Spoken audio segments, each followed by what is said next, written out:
Donc j'ai dit, bon, je vous appelle ce soir. J'avais un billet pour aller à Lomé le 6.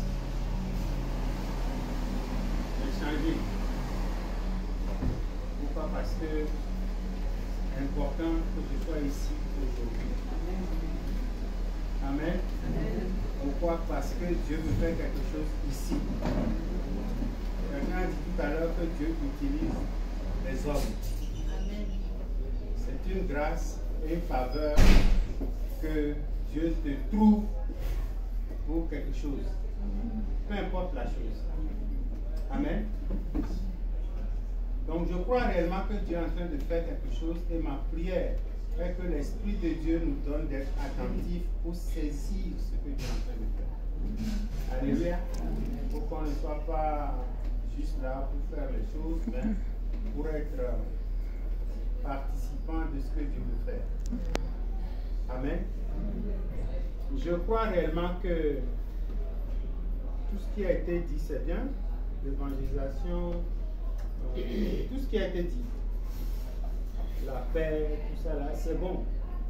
Il y a un verset dans Romains qui dit quelque chose. Romains 14. Quelqu'un va me lire Romains 14, verset 17. Et puis le 18. Que votre privilège ne soit pas un sujet de calomnie, car le royaume de Dieu, ce n'est pas le manger et le boire, mais la justice, la paix et la joie par le Saint-Esprit. Celui qui s'applique de cette manière est agréable à Dieu, approuvé des hommes. Le royaume de Dieu, ce n'est pas le manger ni le boire. Amen. Mais des fois, on s'arrête à ça, on pense que le royaume de Dieu, c'est le manger, le boire. Je suis béni, je ne manque de rien. Je suis bien installé, je suis marié, j'ai des enfants. Alléluia, gloire à Dieu. On s'arrête sur ça. Mais Dieu ne veut pas que vous et moi, en tant que ses enfants, nous puissions arrêter à la chair, nous arrêter à ce qui rend la chair contente. Des fois, on cite le verset, ne marchons pas par la chair, marchons par l'esprit. Mais quand nous voulons faire les choses, nous courons pour la chair, pour manger, pour boire, pour être en forme, pour avoir ceci, pour avoir cela, pour qu'on voit que moi aussi je suis.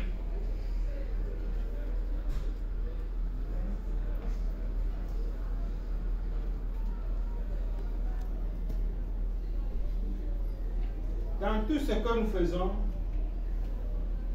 je crois que l'important, c'est l'amour.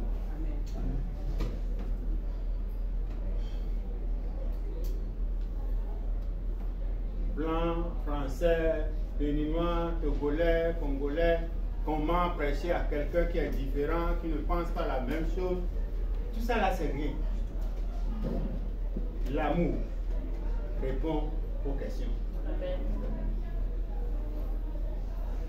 Moi, j'ai vu des gens, l'autre fois, j'ai vu des gens dans un pays, j'ai voulu les prendre en photo.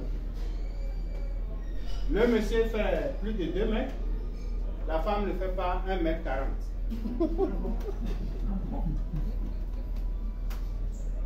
Et ils vont vous dire qu'au nom de l'amour, ils se sont mariés. Ils ne voient pas la différence, ils n'ont pas vu la différence, ou bien ils refusent de voir la différence.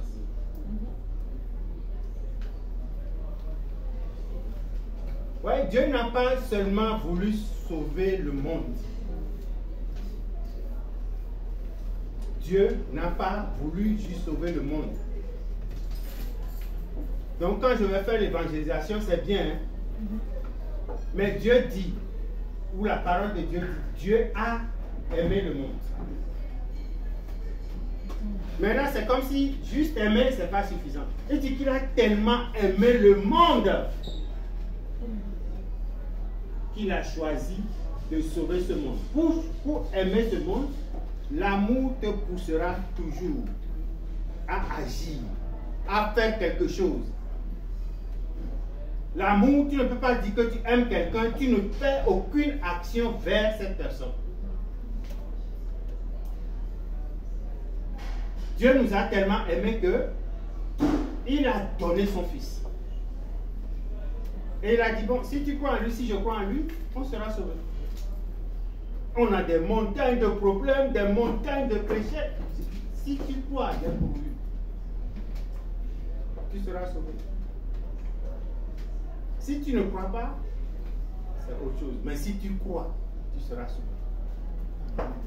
Même si c'est des millions de péchés, c'est des, je ne sais pas. Si tu crois, tu seras sauvé parce que j'ai pour vous. Il faut que l'Église, il faut que le corps de Christ, il faut que les hommes qui se disent être connus par Dieu ou qui connaissent Dieu soient motivés par l'amour.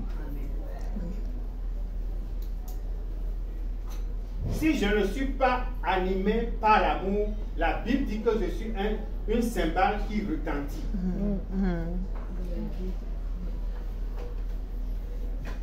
Je fais du bruit pour rien.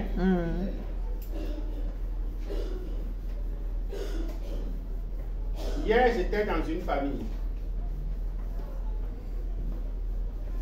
Merci pour le témoignage. Je n'ai pas posé des questions après pour savoir, mais Dieu est bon. Amen. J'étais dans une famille et le docteur Joyce était avec moi. On est parti pour une autre chose, totalement. Et Dieu a béni, c'est pourquoi on est allé. Mais dans la famille, qui est une famille chrétienne, il y a même un frère pasteur. Ils ont un frère dans la famille. Ce frère a des problèmes. Donc je parle avec la maman. Ce n'est pas pour ça qu'on est allé pour autre chose.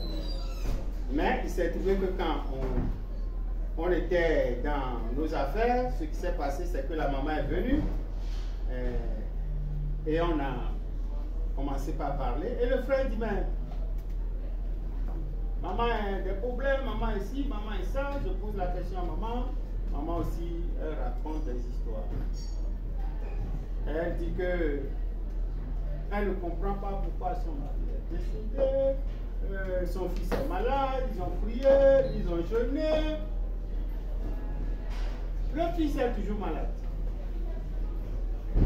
Et le frère dit que il faut que Dieu fasse quelque chose parce que si la maman meurt, nous on ne va pas s'occuper de lui. Hein. C'est vrai que c'est notre frère, mais on n'aura pas le temps.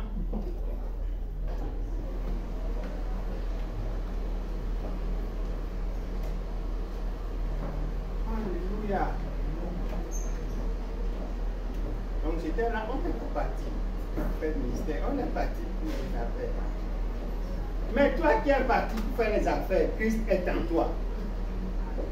Le prince de la paix est en toi. Le guérisseur est en toi. L'homme de victoire est en toi. Qu'est-ce que tu fais? Tu les regardes? Tu dis non, je ne suis pas venu pour ça. Si vous voulez, prenez un autre rendez-vous, je reviendrai la fois prochaine. Non. J'ai dit, la maman va prier, on a commencé par prier, elle a continué à répéter des histoires, que si c'est ça, que si c'est ça, que si c'est ça.